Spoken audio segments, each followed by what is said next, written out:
राजनीतिक दल जिस तरह से फ्री गिफ्ट की बात करते हैं वो मुफ्तखोरी को बढ़ावा देना है या लोक कल्याणकारी कार्य हैं, इस पर सुप्रीम कोर्ट लगातार गंभीर नजर आ रहा है। आज भी बड़ी सुनवाई हुई जिसमें सुप्रीम कोर्ट ने ये कहा कि एक ऐसा रास्ता अपनाएं जिससे जन कल्याण भी हो और देश के पर आर्थिक संकट भी बड़ा ना हो। इस समय अश्वनी उपाध्याय जो इस मामले में याचिकाकर्ता हैं हमारे साथ हैं। सर, आज की सुनवाई भी काफ़ी विस्तृत हुई। आज की सुनवाई का क्या निचोड़ लगाएं, जो चीफ जस्टिस हैं उन्होंने क्या कहा? अपनी अपनी तरफ से सभी पार्टियों ने अपना अपना पक्ष रख दिया, अपने अपने सजेशन दे दिए हैं। हमने अपनी तरफ से एक 7 मेंबर कमेटी की नाम दे दिया है। हमने कहा है कि जो कमेटी हो उसमें चीफ इलेक्शन कमिश्नर हो, RBI के गवर्नर हो, नीति आयोग के चेयरमैन हो, फाइनेंस कमीशन के चेयरमैन हो, लॉ कमीशन के चेयरमैन हो और CAG के हेड हो, मुखिया हो। ऐसा हमने 7 नाम अपनी तरफ से दिया हुआ है। इसके अलावा हमने ये भी कहा है कि रिप्रेजेंटेशन ऑफ पीपल एक्ट में थोड़ा अमेंडमेंट की ज़रूरत है। अभी इलेक्शन कमीशन पॉलिटिकल पार्टी की मान्यता देता तो है लेकिन मान्यता वापस नहीं ले सकता है कानून के अनुसार। अभी इलेक्शन कमीशन पार्टी को सिंबल दे तो सकता है लेकिन सिंबल सीज नहीं कर सकता।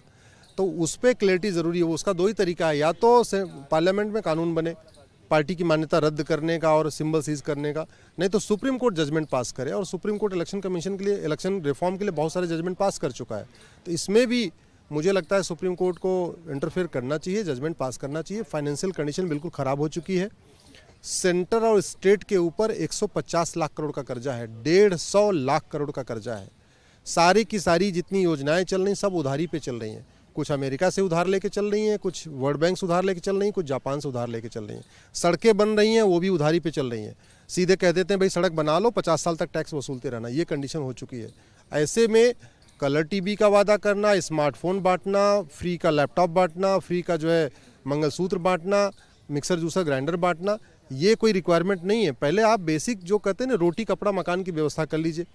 उसके बाद अगर आपके पास पैसा है तो कुछ और खर्च करिए, लेकिन पहले जो मिनिमम रिक्वायरमेंट है व्यक्ति के लिए वो तो हो जाए। अच्छा सड़क तो बन जाए, अच्छी स्कूल तो बन जाए, अच्छा हॉस्पिटल तो बन जाए, वो पहले होना जरूरी है। आपकी याचिका पर 2 बार की सुनवाई में सुप्रीम कोर्ट ने इसे बेहद गंभीर मुद्दा बताया, लेकिन आम आदमी पार्टी आपकी याचिका के खिलाफ में सुप्रीम कोर्ट पहुंची है और ये कहा है कि लोक कल्याण और मुफ्तखोरी में फ़र्क है।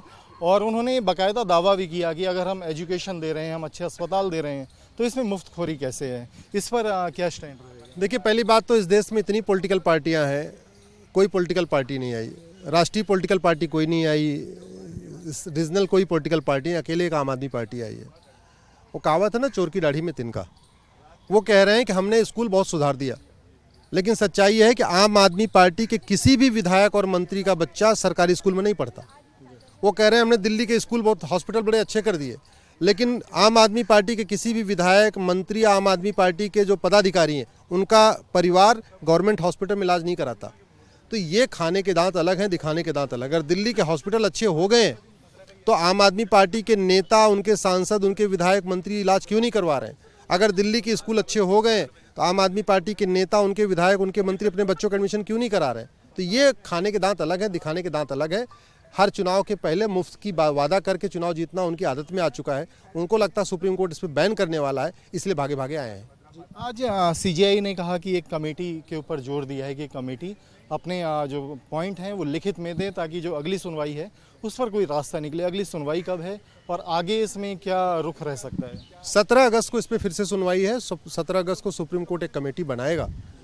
हमने भी अपनी तरफ से नाम दिए हैं, सेंट्रल गवर्नमेंट अपनी तरफ से नाम दिया है। आज भी बाकी सब लोगों को बोला कि भाई आपको अगर कोई नाम देना तो आप भी नाम दे दीजिए। तो 17 अगस्त को सुप्रीम कोर्ट इस पर अपनी एक कमेटी बनाएगा और कमेटी बना के सरकार कमेटी को बोलेगा आप इस पर अपने ओपिनियन। आयोग के लिए आज कहीं नाराजगी भी देखने को मिली सुप्रीम कोर्ट की। देखिए, चुनाव आयोग मुझे समझ में नहीं आ रहा है कि वो अपनी पावर को यूज़ क्यों नहीं कर रहा है। आर्टिकल 324 को पावर को यूज़ किया था TN सेशन साहब ने, कैसे उन्होंने इलेक्शन कराया था। बाद वाले चीफ इलेक्शन कमिश्नर उस पावर को यूज़ ही नहीं कर रहे। आप इलेक्शन कमीशन को ये कह दिया गया आर्टिकल 324 में कि फ्री एंड फेयर इलेक्शन आप इंश्योर करिए, आपको जो कुछ करना है करिए। अब हर बार आपको थोड़ी कोई आके बताएगा क्या क्या करना है क्या नहीं करना। आपको संविधान में शक्ति दिया, उसको उपयोग करिए, फ्री एंड फेयर इलेक्शन करिए। आपको अगर कोई रोके, आपके आदेश के खिलाफ कोई कोर्ट जाए, कोर्ट आपको रोके, तब समझ में आती है। आप यूज ही नहीं कर रहे हो, अपनी पावर को यूज नहीं कर रहे हो, आप बैठे हुए हो। शुक्रिया हमसे बात करने के लिए। अधिवक्ता अश्वनी उपाध्याय, जो इस मामले में मूल याचिकाकर्ता हैं। और ये याचिका ऐसे समय में दाखिल हुई जब श्रीलंका की आर्थिक हालत, आर्थिक बदहाली सबने देखी, पूरे विश्व ने देखी। उसके बाद भारत के लिए चिंता हुई, याचिका दाखिल हुई कि 150 लाख करोड़ का कर्जा है। उसके बावजूद तमाम राज्य, तमाम राजनीतिक दल फ्री गिफ्ट की बात करते हैं, रेवड़ियाँ बांटते हैं और कहीं ना कहीं मुफ्तखोरी को बढ़ावा दे रहे हैं, जो देश की आर्थिक हालात के लिए अच्छा नहीं है। और अब सुप्रीम कोर्ट आज इस मामले में जब एक कमेटी बनाने का सुझाव दिया गया है, वो कमेटी गठित होगी, उनका क्या सुझाव रहता है ये देखना अहम रहेगा। वीडियो जर्नलिस्ट जगदीश के साथ अवनीश चौधरी, न्यूज नेशन दिल्ली।